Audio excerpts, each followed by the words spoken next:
Et bonjour mon compagnon de code, dans cette vidéo nous allons parler du scope et de la portée des variables. Je vais mettre à jour mon sommaire, scope et portée des variables. Alors qu'est-ce que c'est donc que ça? Eh bien on va ouvrir notre app.js et on va voir à quoi ça ressemble. Je pars d'un fichier vide, j'ouvre ma console de dev, je fais un console log coucou, est-ce que tout fonctionne? J'ai bien mon coucou qui apparaît. On va quitter un petit peu Gertrude, Raoul et Rémi pour faire un test simple, comme ça tu vas te concentrer sur le test plus que sur la vie de Raoul, Gertrude et la vie de Rémi. On va se déclarer une variable, letNumberTest, et on va lui donner une valeur, n'importe laquelle, évidemment 42. Si je déclare une fonction showNumber, je ne lui assigne aucun paramètre et je fais un console log de numberTest. À ce moment-là, si j'appelle ma fonction showNumber, qu'est-ce qui se passe? J'obtiens bien 42. Ça veut dire que ma fonction est allée chercher une valeur qui s'appelle numberTest dans le fichier. Ok, j'ai trouvé numberTest, tout va pour le mieux dans le meilleur des mondes, c'est parti mon kiki. À l'intérieur de la boîte, il n'y a pas de valeur numberTest, donc elle va passer la tête dehors, elle va regarder, ah si, là je vois un numberTest, super, je vais m'en servir dans mon console log.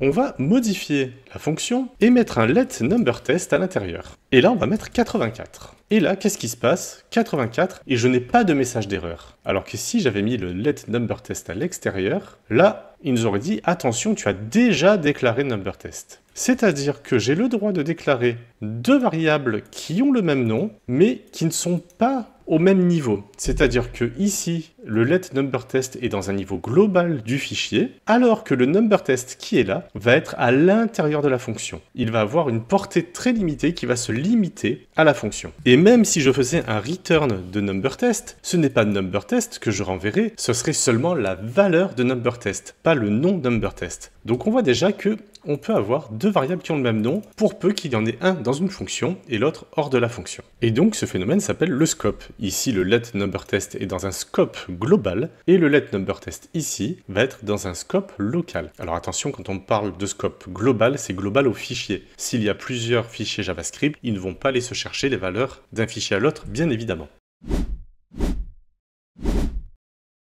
Alors là, on va tester autre chose. Je vais prendre numberTest et je vais le mettre en paramètre. Alors là, qu'est-ce qui va se passer? Là, on a une erreur. Pourquoi est-ce que nous avons une erreur? Puisque en fait, dans la boîte de la fonction, à l'intérieur de la fonction, on va avoir deux valeurs qui ont le même nom. Une en paramètre et une qui est déclarée ici. Et là, la fonction, elle ne sait pas quoi faire. Pour être sûr de ne pas se tromper, la fonction va se dire, est-ce que je prends la première valeur ou la deuxième valeur?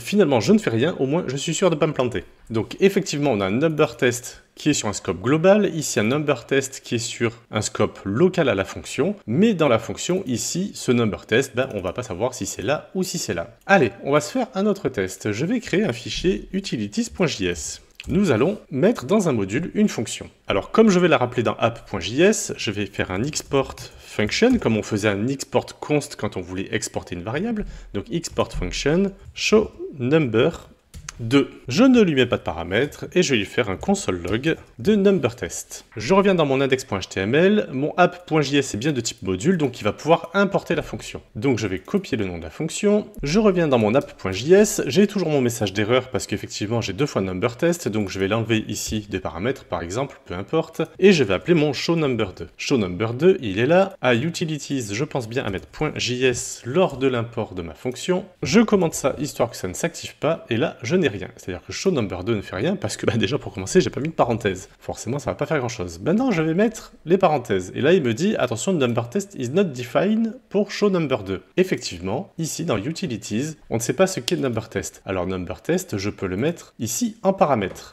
Et là, il me dit, c'est undefined. Pourquoi? Puisque ici, je n'ai rien envoyé. Donc, je renvoie quelque chose d'undefined. Si je mets showNumberTest maintenant, à ce moment-là, je récupère bien 42, la valeur qui était ici, et en aucun cas celle qui est là. Si je mettais ici 126, hop, j'aurais bien 126. Donc, contrairement à showNumber ici, tiens, que je vais remettre comme ça, qui va pouvoir afficher 126, ligne 6, app.js 6, c'est bien là, on remonte sur 6. On va pouvoir aller voir dans le scope global du fichier si je trouve une valeur numberTest qui existe, auquel cas je vais pouvoir l'utiliser. Mais lorsque je suis dans un fichier utilitaire, si j'enlève numberTest des paramètres, à ce moment-là, ça ne fonctionne pas, puisque dans le scope global du fichier utilities.js, je n'ai rien qui s'appelle numberTest, donc je suis obligé de le mettre en paramètre pour récupérer sa valeur et pouvoir l'utiliser et faire le console log. Si on devait faire une métaphore avec le restaurant de Raoul et Gertrude, imaginons que le scope global c'est le restaurant. Tout le monde peut voir la carte qui est affichée au mur, là pas de problème. Le scope d'une fonction, c'est plutôt la cuisine, puisque c'est là que va se faire un petit peu l'exécution. Seuls les cuisiniers peuvent voir les ingrédients utilisés en cuisine. Le client lui ne reçoit que le produit fini, le burger. Si les cuistots tombent en panne de sel, et ils en ont absolument besoin,